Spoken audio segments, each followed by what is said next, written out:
virtual high school, and are they coming to Pennsylvania? I'm Jill Horner. This is Comcast Local Edition. With me this hour is Pennsylvania State Representative Bernie O'Neill. Thanks so much for being with us. Thank you very much.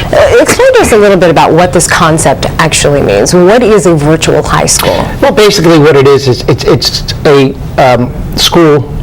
Some people refer to as cyber school, where it's learning on the computer, on the internet, via long distance. And basically what we're talking about is having the Department of Education assist our public schools with programs that they cannot provide to students because either they can't get a teacher, or they, because of the area they're in, they can't afford to bring a teacher in because they're rural, so basically what it would allow them to have a hardship case and to have the students do this learning online. So this wouldn't necessarily replace a teacher in a classroom, but No. it could add to a student's education because of a lack of access. That's correct. One of the things I found out at being a former teacher and working across the state sitting on the education committee in Harrisburg was that not all schools are equal.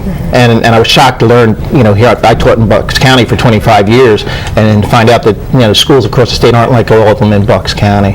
And, and the problem is, pretty broad across the state from Philadelphia all the way to Erie County.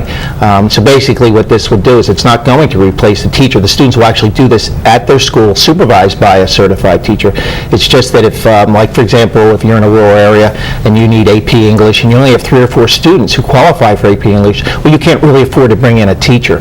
So what the school board could do is file for a hardship to the Department of Education, and then the Department of Education will run a AP course for them via online, and they will do it during their AP class scheduled within their home school. Now, would this be important for, the case that you mentioned was a rural case, but could this also be important for urban areas, particularly when it comes to the sciences? Oh yeah, absolutely. You take physics in Philadelphia, it's a huge problem in Philadelphia getting physics teachers. They actually could then apply for hardship, and then they could have a physics class within their building, within their home school for those students at a certain time during the day, run by the Department of Education, and then supervised by another teacher, maybe a science teacher from that school. But it will also help students who might be on homebound as well.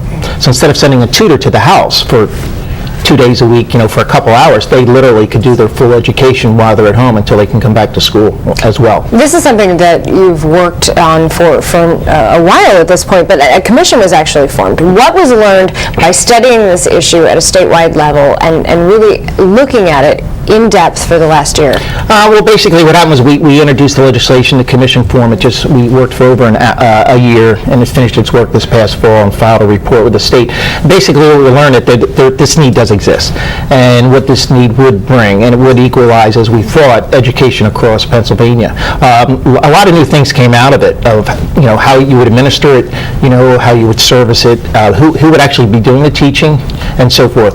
And one of the things that we learned also is that this could help students who are, particularly in the Philadelphia area, in urban areas where they have a high dropout rate, where students could go back to school and not necessarily come back into the school, but could maybe finish their education.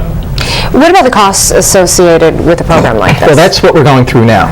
The commission has filed its report. Last week we had to file a resolution, and it went through the education committee last week. It will come to the House next week, and if the House votes it out of the House, then the Department of General Services will then do a study on the cost, and then the cost will come back to us to see what it would cost the Department of Education to run such a program.